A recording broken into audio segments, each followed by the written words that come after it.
Warner Brothers has canceled an 8-part TV series because it starred Ezra Miller. When did that guy turn into such a monster?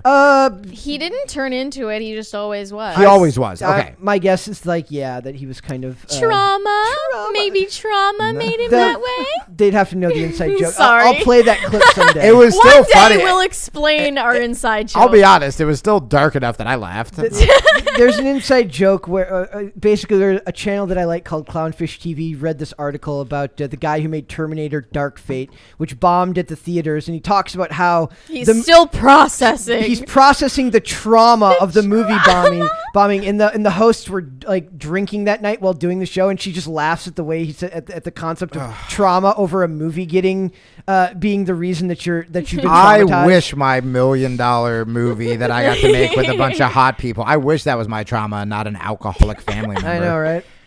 All right, so it says the controversy surrounding the Flash star Ezra Miller, who uses they/them pronouns because they have to put it in every article so that the article makes sense. The language is confusing. Do you also think Ezra Miller just made that up to get out of trouble? Like, you can't be mad at me because I identify as... Literally, yes. No, like, yes, while getting arrested for disorderly conduct and assault, he is like, I'm non-binary transgender. You can't search me. I demand that a woman searches me because I'm non-binary transgender. I identify as do not take me to jail. You are committing a federal hate crime by calling me Mister. Good he Lord. threatened to file a claim of a hate crime against the police officer who's just like, just imagine being that cop in Hawaii. He's like, I just want to get home to my wife. Yeah, and by the way, I have the Flash shouting pronouns at me. And by the way, like, cool trans people out there should be the most furious. Yeah, they should. When it gets used like this. It's the same thing with when all this stuff comes out from like the Breitbarts of the world when they're talking about the ridiculous stuff happening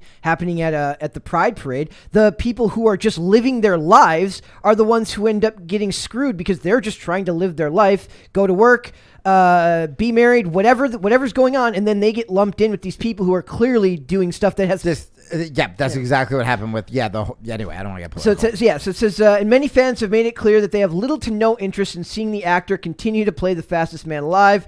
What changes, if any, Warner Brothers will make to the movie remains to be seen, though we've heard that Miller won't be asked to return in the future. That has since been continually brought up. It says has that led to a planned HBO Max series featuring the Scarlet Speedster being scrapped. Actor Carolyn Kwan from Lucifer and The End of Us, I've never seen The End of Us, recently took to Twitter to claim that a friend of hers had been developing a project that has since been canceled because it included Ezra Miller's version of The Flash, Barry Allen. It is a little surprising that the plan was to take The Flash from his own movie to what we're assuming is an HBO Max series, though it's possible he'd have been a supporting character. The idea here is like they've seen like a lot of positive influence around bringing Michael Keaton back to do like basically like I'm guessing they want to do Batman Beyond or something of that nature with that character, and Sasha Calais as Supergirl. There was her own virtue signaling today in a bunch of articles. It says, for example, though it's always possible that they might have been an event series picking up after the aftermath of whatever damage the hero does to the DC Extended Universe in his solo outing. They could absolutely do a Flashpoint Paradox TV series because a lot of people have made the claim that the story doesn't really work in the form of a movie. It would work better in a longer form series. So maybe the idea was that they were going to do like a Flashpoint Paradox 8-part special or something involving DC rebuilding their universe after that movie. And now they're saying that they can't do that because Ezra Miller keeps beating up women in Hawaii and choke slamming women in Iceland. And also doing it very fast and around the globe like the Flash would. Which is he kind of is. They're in Iceland. Maybe up to the name. Yeah, seriously. That would be a big twist, huh? If he was actually the Flash. Iceland, Hawaii, one woman, another woman. How's he doing this so fast? A whole series about like how the worst person you could ever want to end up with superpowers accidentally ends up with superpowers. As the Flash. Who was on with us with the last update? The libertarian marijuana farm. I don't remember that. Yes. Bullets and guns lying all over the floor. Nursery. I don't remember. It might have been Dane that day for a second. I don't remember. Basically, he's got like it now. I don't know if you know about the women and the 12-year-old kids and all the grooming that he's been in trouble for doing. But like now he's got like a woman with her 3 kids living at his marijuana farm. And now in this Vermont. dad who is still in Hawaii is trying to get custody of his kids back while they're living on his farm. And there's loose bullets on the ground and unsecured firearms, and it's just like I said, if it wasn't for the grooming children and all the awful stuff, the whole marijuana farm riddled with guns is a libertarian's Rebels something cannabis. Yeah, just replace Ezra Miller with Ron Paul, and that place is a paradise. Oh gosh, and the kids and the mom, but if you just give them back to the husband in Hawaii, exactly. So it says if Miller is indeed pulled the plug on a TV show like this simply because if Warner Brothers has indeed pulled the plug on a TV show like this simply because Miller was involved, then it may not bode well for the character's future. Rather than recasting Barry, it now appears that he might be shelved, potentially leaving the DCEU with an even bigger mess in terms of continuity. Yeah, I have no idea what they would do with that, but I know what they should do. What they should do is just this article here. Yes, Christian Bale says that he would play Batman again if Christopher Nolan is directing. And I say just do that. Christopher Nolan, him. Let's go. Throw all the money at Christopher. Now, here's the problem. I don't think it would actually be good because I think it will call back to an era in cinema that is no longer allowed. The only good DC movies, period, are those Batmans. There's been nothing good. Joker was fine. The Suicide Squad sequel was good. That was the James Gunn one, right? That was the James Gunn one. Fantastic. That That was great. So Christian Bale has opened up. But you took a Marvel guy to make it good. I guess you could call him a Marvel guy, but Guardians of the Galaxy. But I love that movie. It was so good. It was one of my favorite movies. I don't hate Batman versus Superman's extended edition. I hated the version that went to theaters. Oh, interesting. I didn't see the extended. The extended edition fills in a lot of those plot holes. It's still not objectively a good movie, even though I do believe that that Ben Affleck is a fairly good Batman. We always like blaming Ben Affleck on everything, and he's fine, everybody. He's fine. I really like Dane him. is seething and coping right now as if he was an activist on Twitter. So Bale took on the role of Bruce Wayne in Batman Begins, reprising it in The Dark Knight, and then in The Dark Knight Rises. I love Batman Begins more than The Dark Knight, actually. Bale revealed he's made a pact with Christopher Nolan, who co-wrote and directed the Dark Knight series, if he were ever to return to the role as Batman. He told Screen Rant, "I had a pact with Chris Nolan." I love when celebrities get to call each other like he's not Christopher Nolan, he's Chris. Yeah. I had a pact with Chris Nolan. It's overly familiar. Yes. Me and Jay Abrams were at the diner the other day. Exactly. Where's the other Jay? You don't get to say that. It is weird, like when somebody calls you like by a short form name, and you're like, "We're not there yet." Yeah.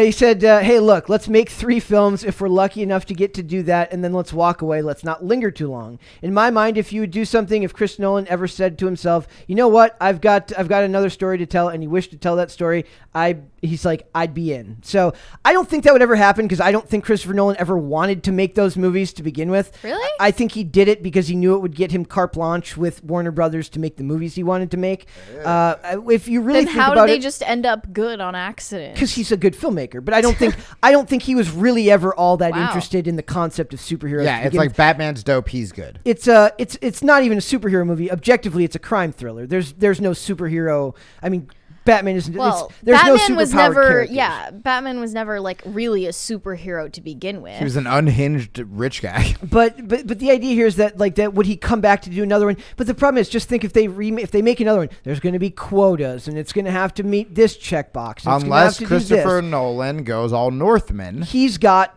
You are correct that he is one of the few filmmakers who's given a fair amount of carte blanche to do what he wants because his films are so successful.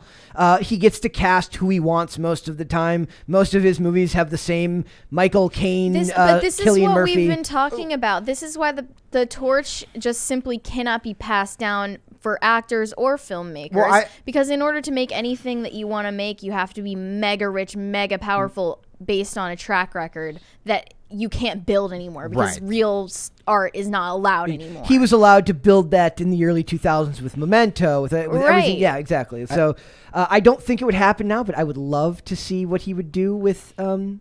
And I don't see it happening. I'll say an old liberal talking point I used to have that I still stand by because it would actually probably even piss off some liberals, which is when you start appeasing woke people for no other reason than to appease them, not for the artistic integrity of your project, you get a worse project. That doesn't mean, though, that representation is inherently bad. No, never. Right? Black Panther was great, and seeing little black kids see themselves as a superhero for the first time was awesome. Same with Shang-Chi. Well, they've clearly never seen Blade. Oh, Blade. I remember that. But you know what I mean? I also, do you remember Passenger 57? Never saw it. Infinitely more insane. He literally, before he kills the bad guys on an airplane, that's the entire movie. He just goes, always bet on black, and hangs up the security phone. So good. You just can't make that stuff So nowadays. good, dude. But it's like, you can still say that representation is good, but you can also say it's bad for everyone when it's done inauthentically. Make a dope movie with an all-women's cast. Don't get like bullied into making an Ocean's 11 with women just because it's the trendy thing to do. Make a really cool movie with a female black lead because like she happened to be the best for it, or that's the world you come from, right? Like I remember I went on MSNBC once and everyone was mad that the show Girls on HBO, Lena Dunham show, didn't have more black people. I remember that. And I remember saying on MSNBC, like, do you want Lena Dunham writing for black people? You'll be mad at that. What you should do is also have a show with a black showrunner, which by the way they have now, and it's great because it's authentic. So let girls be girls, let that be that, blah blah blah. It's like when I watch the closest thing that I've found to The Wire would be Power with Omari Hardwick, Joseph Sikora. Like that's a show. Courtney, I forget the last name of the showrunner, but the showrunner Courtney Kemp or something like that. Okay, that is an authentically done show that is beautiful. At least in the first, I wasn't a huge fan of the last season, but I felt that all those shows tend to get convoluted towards the end. Oh, Banshee, instead of wrapping up, they literally fight like a sex demon. Yes, it's very weird. But the idea here is that like that show felt authentic from the get-go, right, because the people making it understood how the culture needed to be represented on screen for better or for worse. Right. Whereas like the script I wrote, it's sort of like it's me and my brother, and we're both white guys. If I wrote that for a black person just to be woke and like started writing like black vernacular and stuff, but you also can't you can't fall into the trap of you can only write for people that look like you. You can only write for people like that. Great point. That's point. BS, yes, because we all know that great writers, Christopher Priest, who's a comic book writer, got very sick of he's like I didn't want to be a comic book. He's like I don't want to be the black comic book writer.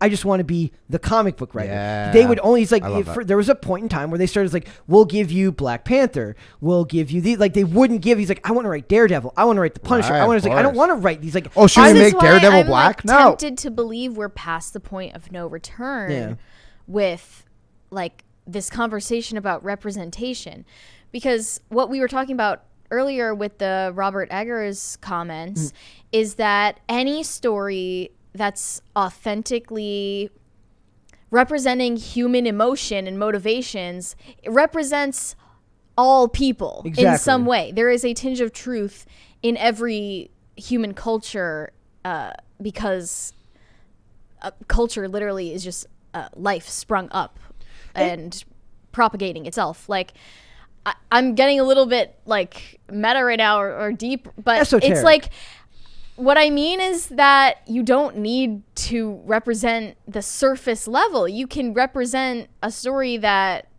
speaks to emotions everyone has felt and experiences everyone has had. And we're like so fatally self-aware at this point. Like there's some innocence lost. We're not gonna get back. Yeah, I don't think that was too deep at all. I really like that. I remember I met Jeff Loeb, the Batman writer. Yep. And I asked him his advice as a writer, and it was really cool. He mapped out the story of Cinderella as in comic book, in like, you know, in comic book beats. He did Daredevil stuff too, didn't he? Yeah, he did a ton. I mean, the famous one, I think he did Long Halloween was the famous Batman one he did. But anyway, and the story was just so simple. I mean, so many stories are like hero's journey and stuff like that. When you're a creative person and you start with, I have to write a thing for this minority or this demographic, any demographic, it's just no. Tell figure out what your story is. Where's the heart to the story? And then whatever kind of character lends itself to that story naturally, that's your character. If it's a minority, great. If it's a white dude, great. Like, whoever it is, just tell a beautiful story that everyone can relate to. I don't know. I think part of it is like, maybe it's because like in the context of superheroes, like it's such an inaccessible idea to the average person that they need to make it more like about surface level traits, because most people understand the idea of wanting to be a superhero, but you don't identify with it the same way. You identify with the desire to want to do that, to be a person of that level of virtue, of that level of strength. And again, I will say, when I saw, how do you pronounce Shang-Chi? I'm more Asian. I think it's Shang-Chi. Shang-Chi. When I saw that, I've actually seen that a couple times. I really loved that movie. And when I went, I saw these like this dad taking pictures of like his little Asian kids by the poster or the cardboard cutout, and it was awesome. And I was like, oh, that's got to be cool for them to see someone who looks closer to them and their culture, and they were eating their food and stuff like that.